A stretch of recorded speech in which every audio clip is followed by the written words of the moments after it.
சித்ரா பௌர்ணமியினுடைய சிறப்பு பதிவு. சித்ரா பௌர்ணமி சிவபெருமானுக்கு மிக மிக விசேஷமான நாள். பௌர்ணமி நாட்களே சிவபெருமானுக்கு அதி விசேஷம் வாய்ந்தது. அதிலும் சித்ரா பௌர்ணமி கேட்கவே வேண்டாம். அதனால சிவபெருமான் எழுந்தருளி இருக்கக்கூடிய திருத்தலங்கள், அதிலும் குறிப்பாக மலை தலங்களுக்கு ரொம்ப ரொம்ப விசேஷம். அந்த நாள்ல செய்யக்கூடிய கிரிவலம் மிக சிறப்பு பெற்றது. வேறு வேறு மாநிலங்கள்ல இருந்து இப்ப அண்ணாமலையாருடைய பெருமையை உணர்ந்து எல்லாரும் வர ஆரம்பிச்சுட்டாங்க. லட்சக்கணக்குல இருந்த மக்கள் பல லட்சக்கணக்காக மாறிட்டாங்க. அதனால திருவண்ணாமலையில பெருமானே மலைதான். அதனால நீங்க மலையை எங்கிருந்து பார்த்து கும்பிட்டு மலையை சுத்தி வந்தீங்கன்னாலே போதும், அண்ணாமலையாருடைய அருள் உங்களுக்கு கண்டிப்பாக பரிபூரணமாக கிடைக்கும். இதை நீங்க ஞாபகம் வச்சுக்கோங்க. ஆக சிவபெருமானுடைய வழிபாட்டுக்கும் இந்த நாள் மிக மிக சிறப்பானது. மனதில் இருக்கக்கூடிய கவலைகளை நீக்குவார் சிவபெருமான்.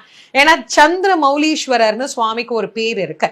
மனோகாரகனான சந்திரன் பலம் பெற்று இருக்கக்கூடிய நாள்ல சிவபெருமான வழிபாடு பண்ணினா நம்முடைய மனதில் இருக்கக்கூடிய கவலைகள் நீங்கி நமக்கு ஒரு சந்தோஷமான வாழ்க்கையை சுவாமி அருள்வார். அதனால்தான் சிவபெருமானுக்கும் பௌர்ணமிக்கும் இந்த நாளுக்கும் அவ்வளவு சிறப்புண்டு.